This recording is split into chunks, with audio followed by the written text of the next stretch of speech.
Missouri is ranked 6th in the nation when it comes to soybean production, which equals about 261 million bushels. And with today's prices, we're talking about a $2.6 billion industry. We're here in South Greenfield, Missouri to harvest these soybeans.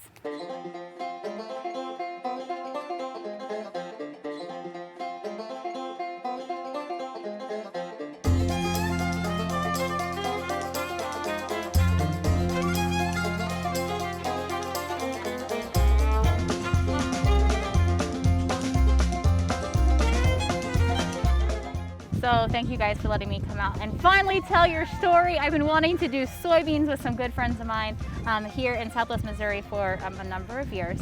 Mark, how many generation farmers are you? 6th generation. I farm with my granddad, my dad, and my brother. We've been farming here since the early 1900s, my family. And then my son Brooks, I hope one day he's the 7th generation to come back to the farm.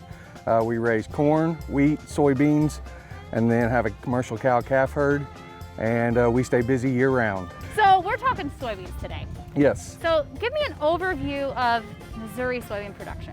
One of Missouri's biggest exports or biggest products is soybeans. They're grown throughout the state. Here in Southwest Missouri, we grow both full season soybeans and double crop soybeans. What you're looking at right now are double crop soybeans. Double crop soybeans are planted behind wheat, so we get 2 crops in 1 year.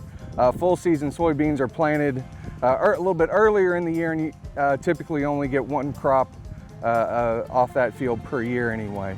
Full season soybeans are planted anytime from early April to the 1st of June, depending on the weather and depending on what part of the state you're in, and depending on what maturity of beans you plant. The longer the season, the earlier you have to plant the beans, and also you need certain soil temperatures and certain weather conditions to plant soybeans. Take me through the season. So you get them in the ground mid-spring. What's taking place throughout the summer?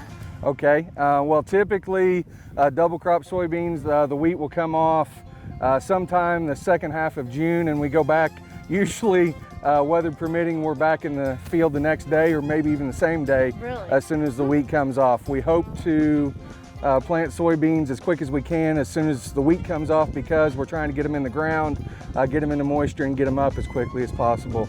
So moving into the fall, how are you preparing for harvest? Now, I know a little bit about beans, but I know that they're not brown and ugly, they're not dead. No. That was one of the biggest things for me. I was like, why are you taking it when they're green? Like, oh, it's I know. bad that it's going brown, right? Yeah, that's exactly what I've learned over the years. Yeah. It's hard enough to harvest soybeans when the plants are brown like this, because they can still get tough, especially on a day when there's a lot of humidity, or if you've had rain or something like that, when it's picked up moisture, it's hard enough to get them through the combine, get them out of the pods. And the beans aren't to their form to where they're ready to be stored or be saleable when they're still green. So you've got to wait till they dry down, till the plant's dry, to where it is able to be harvested. Getting rid of all the leaf. Yes. The extra, which leaf is waste, which is right down here. This is just waste. You don't need Yes. it. Yep. All that is organic matter for the next crop. So you've shared what takes place throughout the growing season, but now it's time for harvest. So we've had no rain this fall, and then we've had a lot of rain in 1 week. Yes. How does that impact you? For a lot of the year throughout the U.S., it looked like we were going to have a record soybean crop, and it turned off hot and dry in August and September, not only here, but throughout a lot of the Midwest. And that robbed a lot of bushels from a lot of farmers, where they were expecting a lot better soybean yields than they're actually getting. For us, we're still, it's an average, or it's about an average crop for us anyway.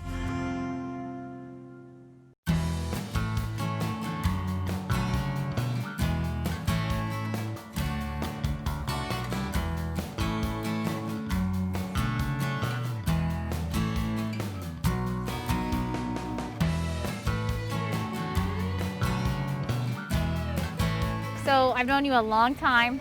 And Mark helped me survive college and some of those soils classes and some of those economics classes that just really weren't my thing. I talk for a living. I speak in words. Mark speaks in numbers. Yes. So Mark, tell me about your nerdiness and how you are helping manage the farm and creating these spreadsheets and these defining these analytics that you're using to make this farm successful.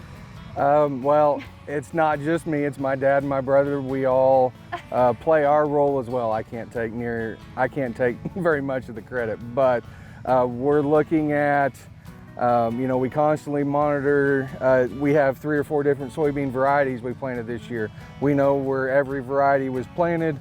We're comparing yield data. We have yield mapping in the combine, so we're looking at yield maps throughout the field. We're looking at overall for different varieties, so we know next year where our better chances at profitability lie.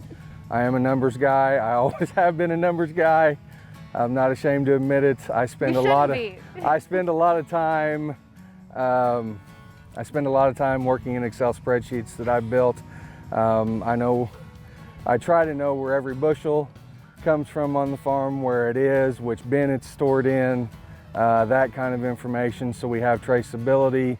That goes back to reporting to crop insurance, reporting to FSA, keeping efficient and good records just so I know where we can improve and what we need to change and what's working for us. So you're harvesting now, but you're already planning, you'll spend the winter planning for the next season. Yeah. Well, we've already, I've already started looking at what our acres are going to be for crops next year. Started already looking at chemicals that I know we'll need for next year.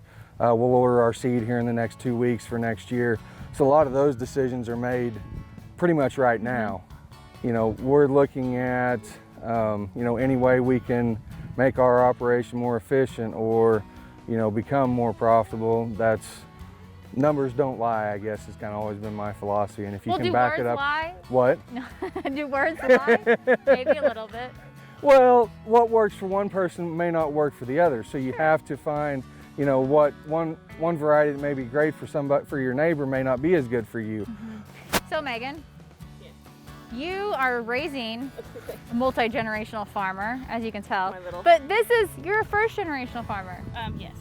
So Totally new to all of these things. Totally new to all this, and you teach elementary school there in Greenfield.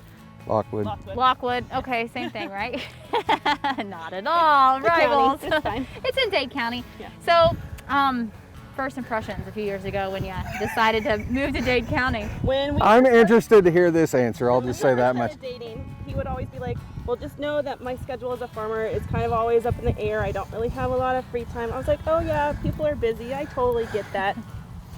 Farmer busy is not the same as normal people busy. It's not normal, is it? He works like every day. He doesn't get weekends. He's not an 8-to-5er. And I grew up in an 8-to-5 family, so I was kind of just like, okay, it's 5 o'clock, why aren't you home? Time for dinner, hang out and do all these things. The farmer doesn't stop, so getting just adjusted to that, and especially now putting a kid into the mix, trying to figure out who can do what with him, and between my school schedule and his farm schedule, and he's on all these committees and has to be gone for some things and stuff. So it's a nice calendar that I have to keep track of, and thankfully when they're in the field, his mom handles all of the field meals so that I can spend time taking care of the kid, and so it helps that she you are the kid. So she does all of that stuff, and she's kind of amazing and doesn't make us help too much unless she has to be at a meeting or something. And then I'm like, okay, what can I drive and go get for you? Because I don't know how to make a field meal for you. That's the thing. Is it in a bun? Is it on bread? Can you hold it in your hand? You cannot have a fork. Yeah. So when you're in the harvest or planting or in the field period, you don't get a lunch break. You've got to do everything. So the family is all encompassing when it comes to farm life.